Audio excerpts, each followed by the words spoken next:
We continue with our discussion on Wilayah. This will be the second last session, inshallah, that we have.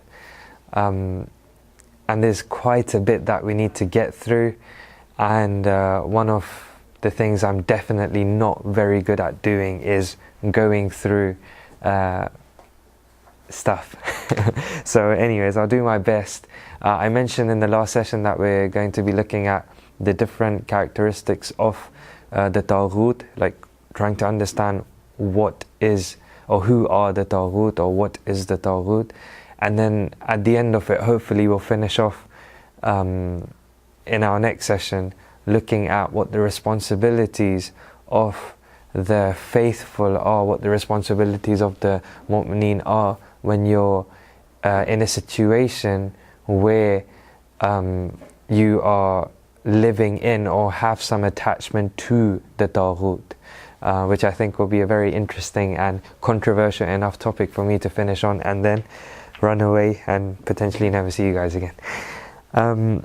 In our discussion on Wilayah so far, very, very quick summary, because I was thinking of maybe I should ask you guys, like, okay, like, you know, what have you done so far? But through no fault of yours and lots of fault of myself, we haven't had a session for a while, so I'll just do a quick summary myself, and then inshallah we'll go into the topic itself.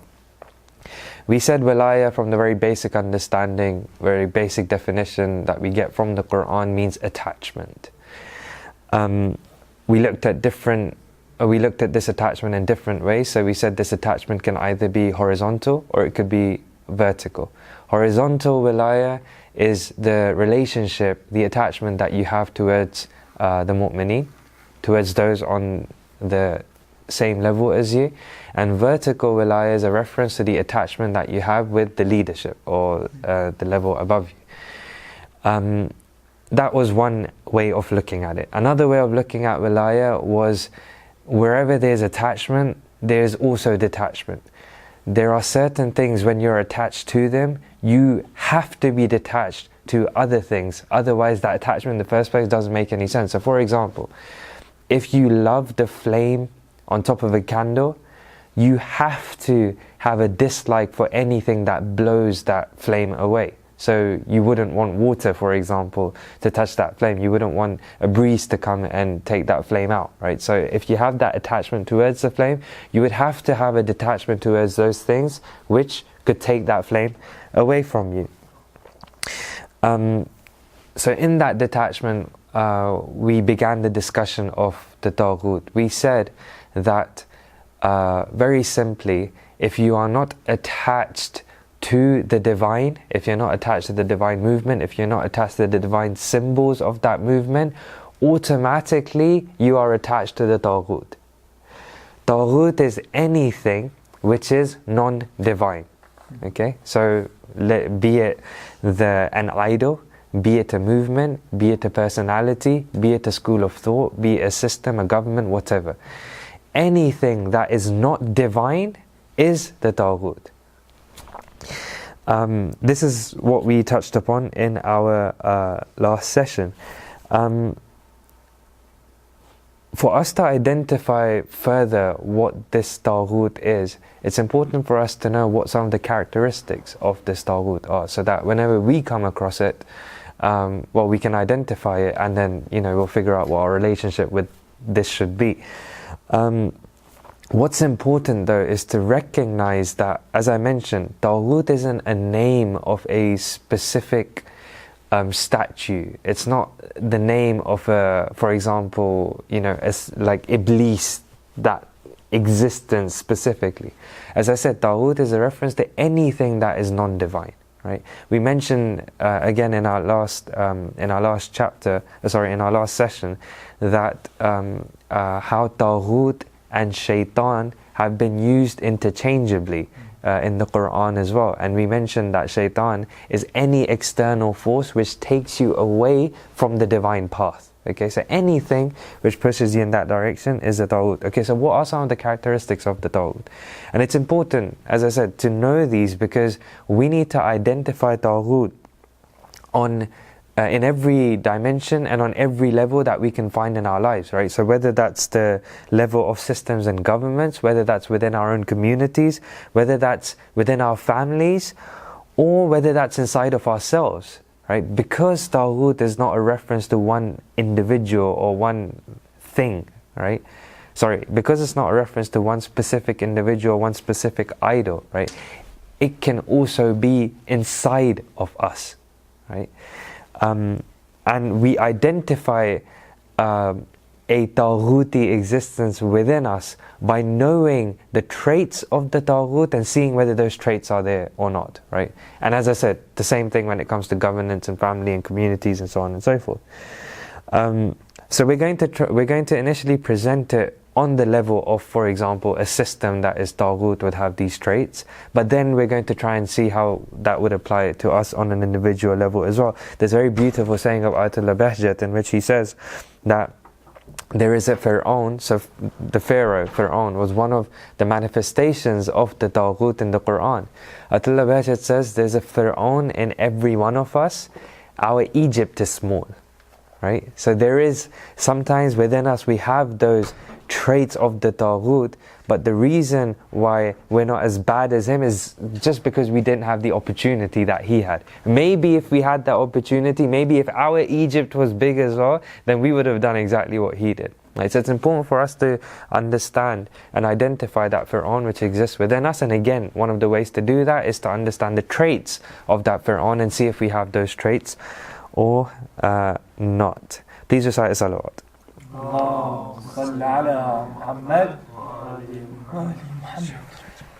So one of the main things that that a lot of the Taaghut goes back to, one of the biggest problems or a lot of the negative traits that the Taaghut have, it goes back to this feeling of being something, right? And then from this feeling of being something, like lots of things open up, right? Let me just say something as a point of discretion. The previous sessions we've had, there's not been recording and stuff going on, so I felt like I could be a bit more informal. I'm trying to make this formal, but please forgive me if I'm not able to do so. It's just not my style. Alhamdulillah, we have a very good editor among us who can, edit this little bit out in the middle if he wishes to do so. So, feeling that you're something. What can you just say at top of the head, if you think you're something, what are one of the negative traits that may develop within you? Just top of the head. What comes to mind? If you think you're something. Arrogance, right?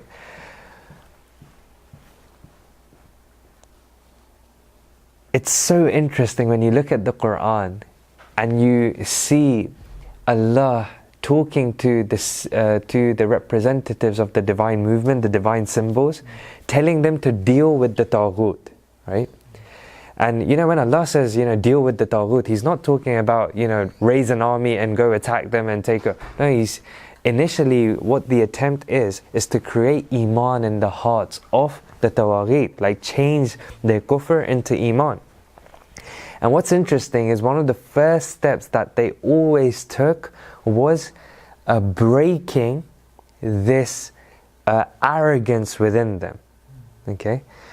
Why do you think having arrogance was an obstacle for Iman to enter their hearts? Why would arrogance be an obstacle for someone to change, to better themselves? Again, just top of the head. Because you begin worshipping yourself. Okay, that's definitely not the wrong answer. What was the answer? Because you begin worshipping yourself. Okay. I would say arrogance could put a blindfold in front of your eyes, so you don't see. You don't have the inside of the. You're not able to see the truth. Okay. Because you live in this narcissistic fantasy world that you created because you're arrogant. Again, you're definitely not wrong. Two very, very beautiful answers. Anyone else?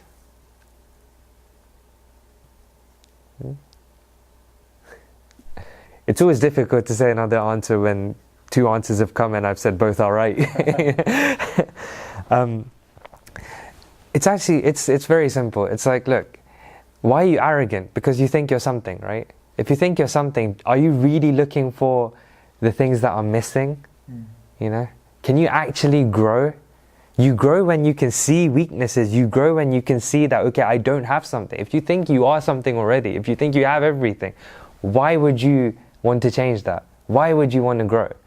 Right? So initially, these Taaghut that existed, because of the pride and arrogance that was there within them, the symbols of the divine movement went about trying to get rid of this arrogance first. Why? Because once they got rid of that, it would make the Taaghut realize that they're actually lacking in something. And that would open the doors for potential change to happen. Because, okay, now you see what you're lacking in. Very famous story of Prophet Sulaiman, when he was ordered by Allah to deal with the queen. How did he do that? When he invited her to the palace.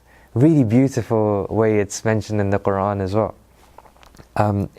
If I'm not mistaken, Surah Naml, verse number 44. Okay? It was said to her, enter the palace. So when she saw it, she supposed it to be a pool of water, and she bared her shanks. He said, it is a palace paved with crystal.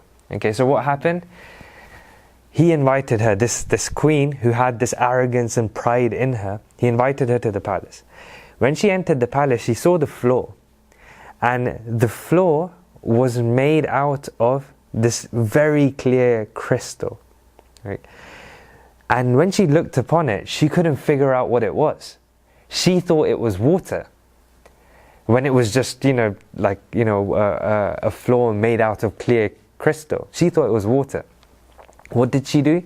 She lifted up her bit of her trousers or skirt or whatever she was wearing, because she didn't want her feet to get, her clothes to get wet, and she started to walk upon it. She realized this isn't actually water. She realized how much of a fool she looked like. That broke that pride and arrogance in her. She thought she was something, and think about it, a queen is coming to meet another ruler, so she wants to show, like, look, I'm something, right? She comes across this floor, feeling all confused as it is, then reaches the conclusion that this is actually water, walks in that manner, everyone looking at her, and she looks like a fool doing that, right? Breaking that arrogance. The verse goes on. He says, it is a palace paved with crystal. She said, my Lord, indeed I have wronged myself, and I submit with Sulaiman to Allah, the Lord of all the worlds. That breaking of pride and arrogance that was there, that pride and arrogance had become such a big obstacle that once it was broken, there was nothing stopping her accepting the truth, and she did. You see in the story of Pharaoh, Surah Yunus, we carried the children of Israel across the sea, whereat Pharaoh and his troops pursued them out of defiance and aggression.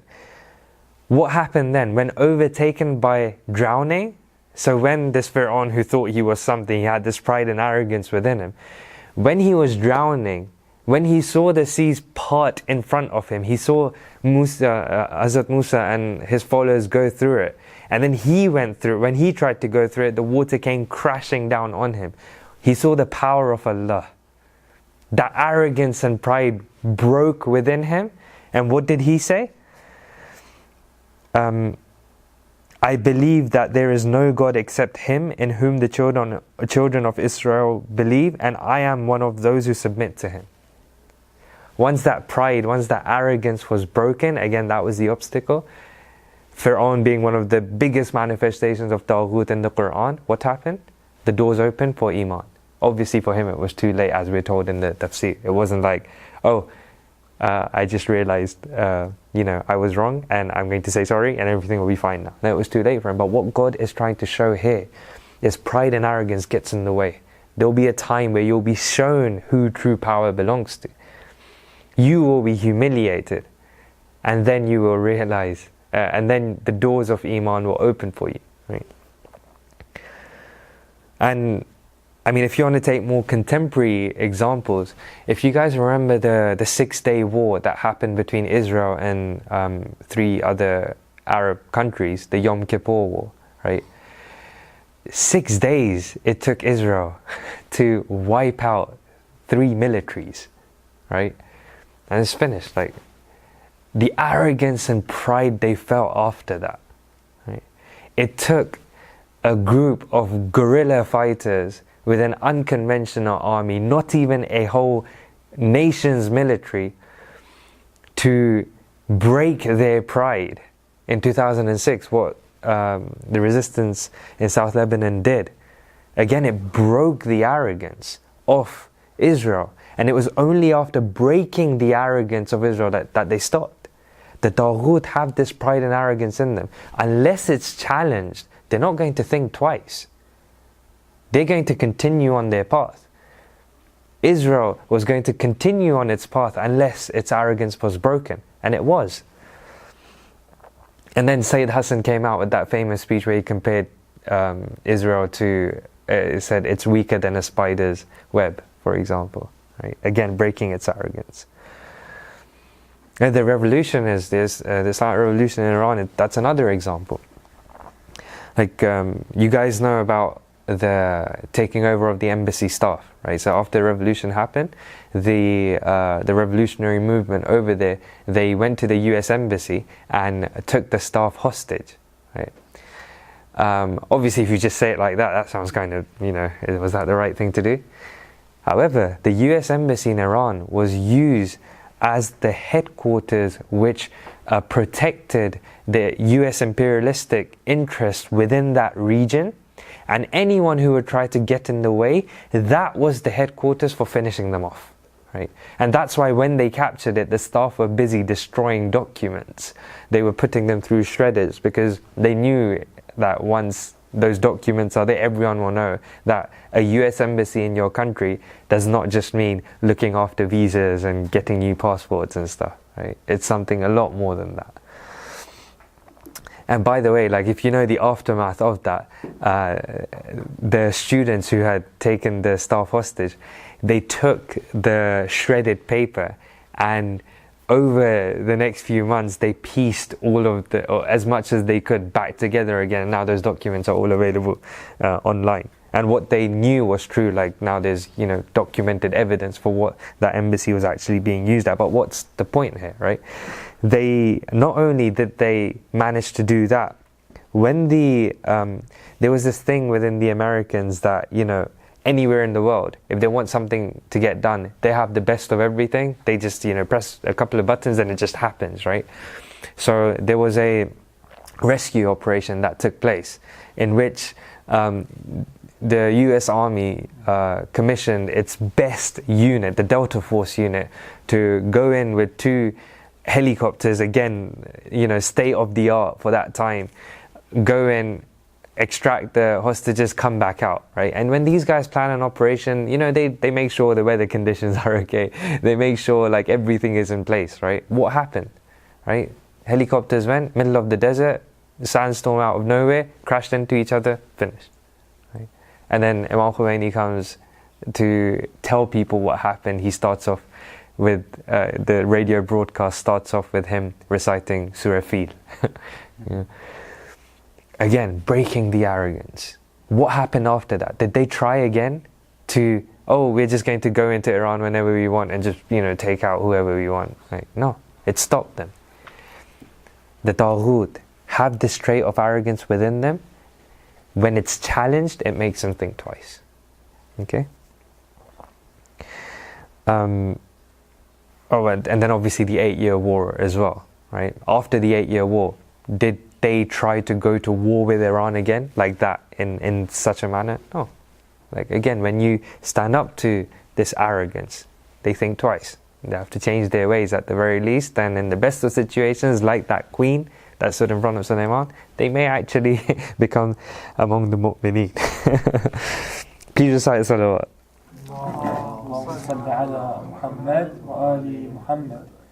Okay. We have to see this within our circumstances as well, right? especially in Denmark with the rise of the far right and stuff, like, you really have to take this into consideration that if they have this arrogance to come and dictate to you what definition of religion you can follow, they have this arrogance within them to come and tell you how you can dress like. They have the arrogance to come and impose a law when it comes to citizenship, which is blatantly targeting Muslims and goes against what Muslims can and cannot do, the shaking of the hands and stuff, right? We need to understand that unless we are able to tackle that arrogance, right, they're not going to think twice. They're going to double down on their efforts to make sure that the only thing that you follow is the narrative that they want, right? If you want them to think twice, you cannot remain on the defensive.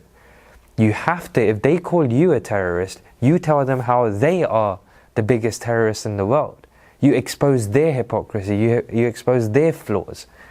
Right? You don't just sit back and let it all happen, because there will be a day, if you don't think it's affecting you now, it will eventually affect you.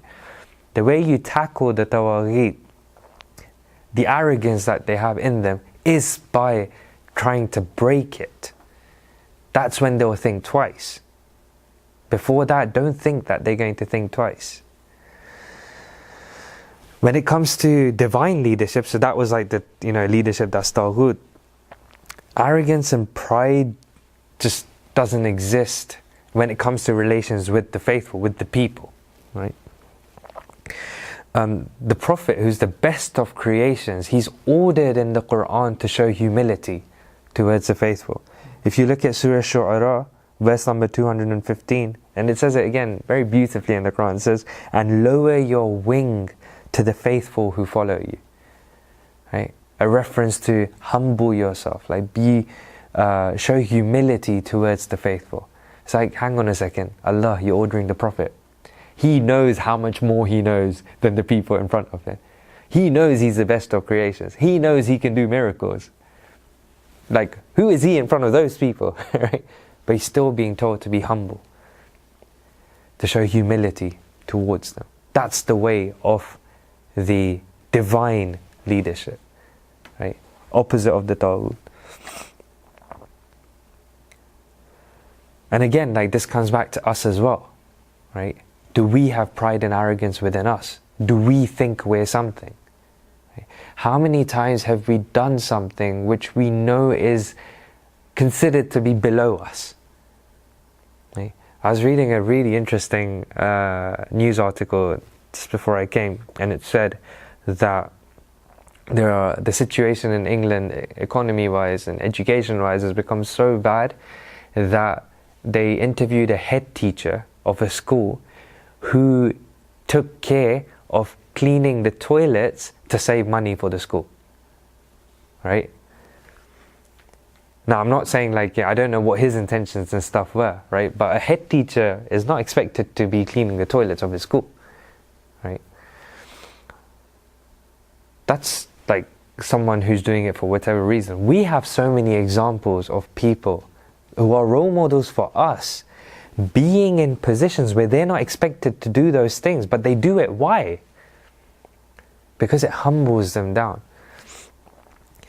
I'm sure I mentioned this to you guys before. I'm going to mention it again. Who was the, I think Brother Nizar would know this, who was the Farmande of Tipe Fatemiyun who became Shaheed? I forgot his name. It's either Shaheed Tawassuli or Shaheed Tawakkuli. I think it was Tawassuli? Yeah, I think it was Tawassuli too, but I always get this mixed up. I've said this to you guys before. It's a beautiful quote. He was asked a few hours before his Shahadat, what is Shahadat to you? What does martyrdom mean for you? And he said, Shahadat is a uniform which is one size. If you're too small, you have to strengthen yourself so it fits you. And if you're too big, you have to humble yourself down so that it fits you. And obviously, he fulfilled that because he became Shaheed a few hours after saying that. Yeah. But that's where we're from, where, our generals are talking about cleaning the boots of their soldiers, cleaning the dishes, cleaning the bathrooms, to humble themselves down, to remind themselves that they are nothing but servants of Allah at the end of the day. it's more so when it comes to self-purification, that's so important. You have to throw yourself in those situations, deliberately force yourselves, because it reminds you that, do you know what, you're not actually all that. And then you'll start looking at the weaknesses that you need to work on, the mistakes that you need to work on. They say one of the biggest weaknesses someone can have is when they can't figure out what weakness is inside them. Something seriously wrong with that. It's how can you grow? So on an individual level, we need to make sure that that pride is not within us, and do something which you know, even you know, like you wouldn't really do. Like you know, in your heart, you know this is beneath you, right? Just do it. Doesn't have to be in front of people. If you feel ashamed to do it in front of people, don't. Just like, you know, on the slide before everyone wakes up in the morning, for example, you know, yeah, I'll clean the toilet very quietly without anyone actually knowing. So that's one of the traits which exists within the Taaghut, and we need to make sure it doesn't exist within us, because at the very least it stops us progressing. At the very least it stops us growing. And again, we need to identify this within the systems that we live in as well. Not just as individuals, but in the systems we live in as well, so that we can figure out how we can go about trying to tackle that. Another trait which exists within the Taaghut is that they see themselves as, again, all of these are very much related, they're kind of interlinked to each other, because they're out of this feeling that we're something, right? So they're always far from the people, right? They see themselves as being of this noble lineage, and everyone else is like of a different class, right? In Surah Qasas, verse number 4, Fir'aun says, or it's about Fir'aun, it says, "Indeed, Pharaoh tyrannized over the land, reducing its people to factions, abasing one group of them, slaughtering their sons and sparing their women. Indeed, he was one of the agents of corruption." So like, I'm Fir'aun, you are the people, I can do whatever I want, right? That kind of feeling of, and obviously we know the other statements that Fir'aun made about thinking that he is obviously, you know, the true Lord and so on, the highest of the Lords and stuff. One of the biggest problems that happens when this trait develops, or the Taaghut have this trait within them, is they value everyone else very little. For them, everyone else is like nothing. They can dispense of them however they want. Whatever they want to do with them, they could do. And you know, like when it comes to monarchies, it's like really obvious. You know, like monarchies, it's like kings and queens, noble family, and everyone else is like the peasants, right? We're your humble peasants.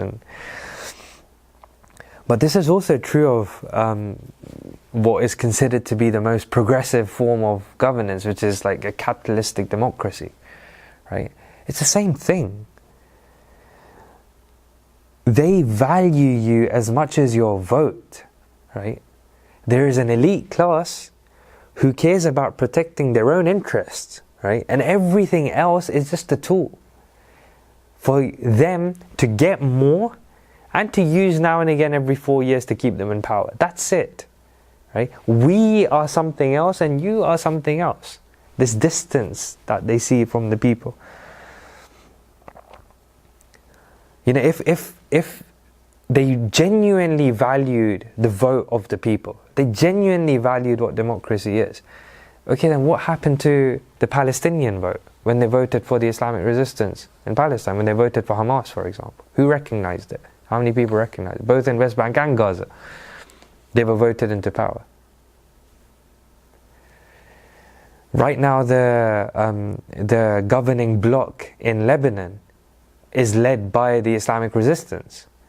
But just a week ago, they were declared, their political wing was also declared as a terrorist organization in the UK. You have just declared however many people voted for the resistance bloc to win the elections as supporters of terrorism. For these guys, because they see themselves aloof from everyone else, they can do whatever they want, however they want. Everything else is a tool for them. And it's really not wrong for us to say that no one has destroyed democracies more than capitalistic democracies. If you look at the involvement that the leaders of capitalistic democracies have had all over the world, how many governments have been destroyed? How many wills of the people have been, wiped out? How many people have been wiped out who willed the wrong thing? When the British left India after their hundreds of years of rule, right? They said to the rulers of India, if you wish to keep control of your people, keep them illiterate. Right? That's the way they think. That's the way the Taaghut thinks. They're like, look, you are the ruling class, we're kind of the same class, and the people, they're something else, right? See themselves far from the people. Keep them illiterate, you can rule over them. But again, like when we hint towards what the Islamic leadership would be like, that divine leadership would be like, the divine movement would be like, the Islamic leader would be from the people. He would feel most comfortable when he's with them, and he sees himself not as a master of the people, but a servant to the people, right? There's one thing saying it as a slogan, right? Because it's said as a slogan, all government officials are public servants, right? Really? Are they? We have so much to say the contrary, right? But in reality, a divine leader sees himself not being aloof, right? Not being above the people. In fact, he sees himself as being below the people, as a servant towards them. They are my master. I'm supposed to be in the servitude of these people. That's how they would look at it, right? Again, we're not here to discuss the divine leadership or the divine movement. We're here to discuss the Taaghut, so I'm not going to go open that up too much. But again, bring it to ourselves, right? Where are we? Like, are we far from the people? Are we living in isolated bubbles? Do we just care about what interests us? For example, our work, our careers, and so on and so forth? Or are we from among the people? Can someone say right now that the Shia of Denmark, for example, are those who are known to be among the people? They sit and stand and they're one with us, for example. I don't know if that may be the case. I have no idea, right? But what I'm saying is that you have to put this on yourselves, because it's the trait of the Taaghut to see themselves as being far from the people, to see themselves as being far from the downtrodden and the oppressed and so on and so forth. Right? Is that within us as well? Something that we have to consider. One of the beautiful things about not knowing when you started, and one of the other beautiful things about having a clock in front of you that goes by UK time, is you have no idea when you're supposed to finish. So I'll mention a couple more points, and then I do want to have a small bit of discussion after this, and then I will run away, inshallah. Another thing, again, very much interrelated to what we mentioned before, is this attachment that they have to the world. So one of the other traits of the Taaghut is the attachment they have to the world. Okay, I'm sure you guys know the answer to this question. I'm going to ask it. Is it bad to be attached to the world? Like this concept of hubbud dunya is a bad thing, kind of thing. I'm sure you've had this discussion. You've had this discussion plenty of times before, but just to jog our memories, I guess. Is it bad to be attached to the world? And if it's not, then why are we told that it's a bad thing? And if it is, then does that mean detach ourselves completely from any material benefit that is there to be had?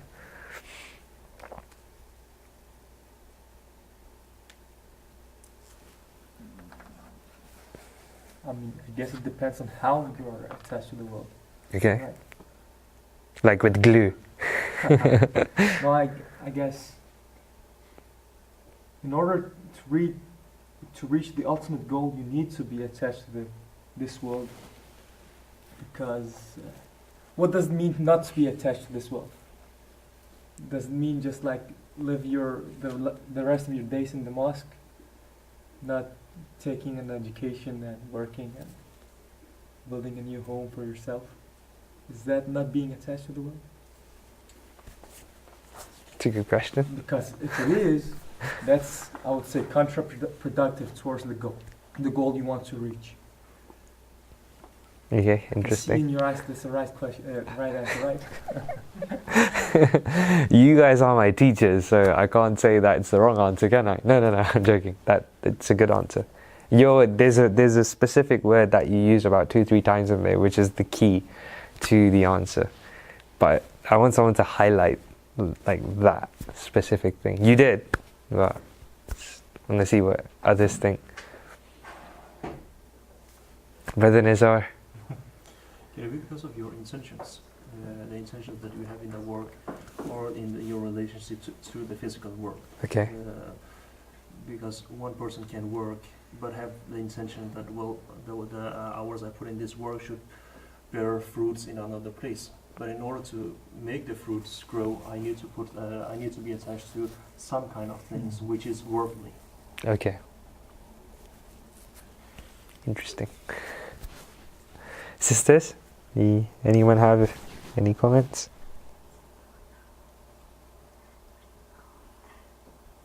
That comment can be, stop talking now, we've had enough, as well. Anyone? No? No? Okay. Again, both of you are right. You're right, it's about intentions, and one word that you kept on using is, what is your goal? Right? If the dunya becomes the goal, that is not allowed. If your pursuit in this dunya for material benefits is for the divine objective, then that's okay. Okay, that's allowed. One of the traits of the Taaghut is their objective is this dunya. Everything else is a tool. Every non-living thing that is around them is a tool for them to get this dunya, and every living thing around them is a tool for them to get this dunya. One of the objectives that they have is this dunya. Right now we're living in systems in which nothing but this dunya exists. Right? So if they are giving you certain benefits, for example, why is that? Is it so you can reach the divine objective? No, because you are a tool for them to reach their material objectives. Right? That's how they operate.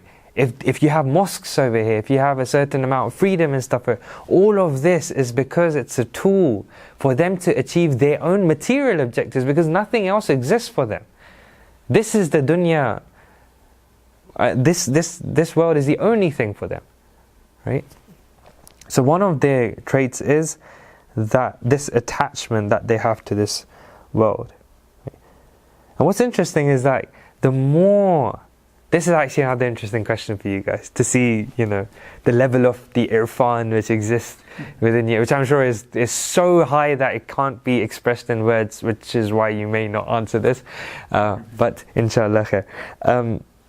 The more they get, the more they want. Okay, why is that? We've heard that so many times, right? The more you get of this dunya, it doesn't slow you down. It wants you to. It kind of makes you want more, right? Why does that happen? Have you thought about this? Because there is no command. Because there is? There is no command. There's always something better you can get. Like if you have the best car, there will always be a car better produced. But if you have Allah, that's the ultimate, because He's perfection. Like we have this need or strive longing for perfection, and if we look for that in this world, we will not be satisfied, because we can't really find it here. So we need that divine. Okay. Did the brothers hear that? Okay. It's as if someone copied my notes and so the sister said, and this is exactly why, right? So look, there is this need within us. It feels weird because I'm literally repeating what she just said. There's this need, this want within us to attain perfection.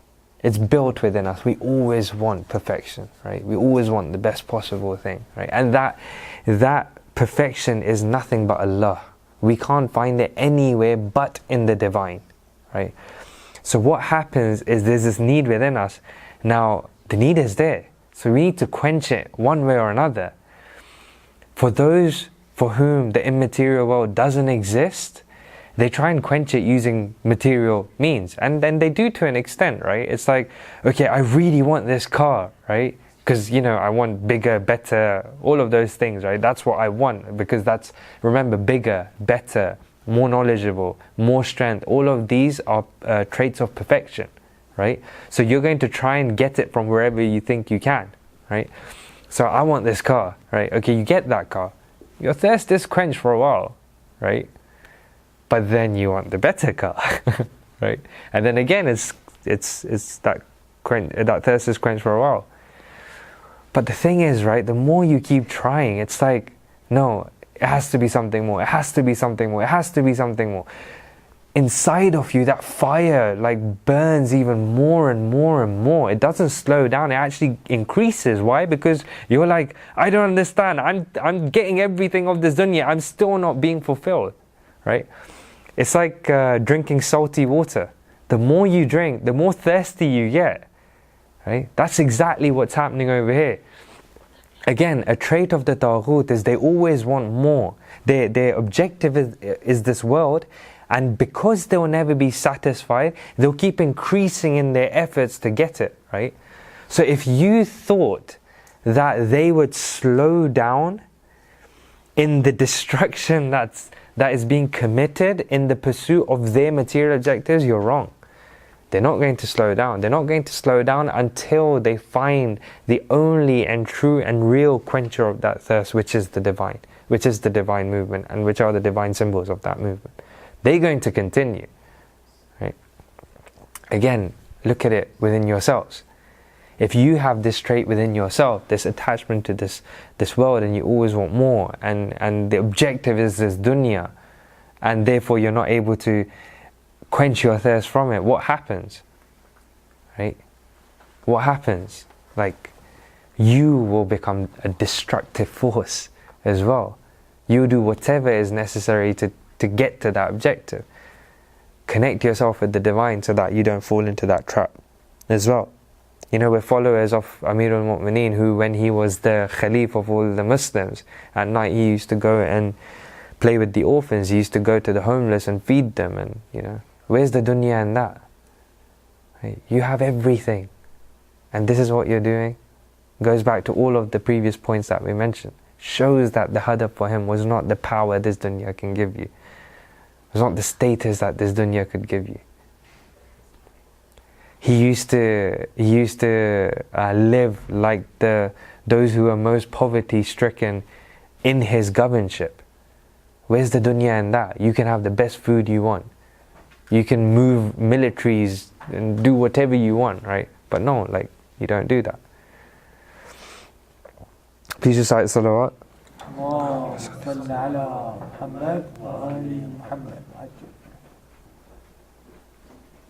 And he says himself that if the rulers, again hinting towards the divine leadership, if the rulers do not feel the stomach cramps from an empty stomach, if they do not feel the roughness from the clothes the poor have to wear, and if they do not taste the harshness of the food of the poor, how will they be motivated to genuinely work for improving those situations? That's the way a divine leader thinks. That's the way a divine system should work. And that's the way how we should live as well.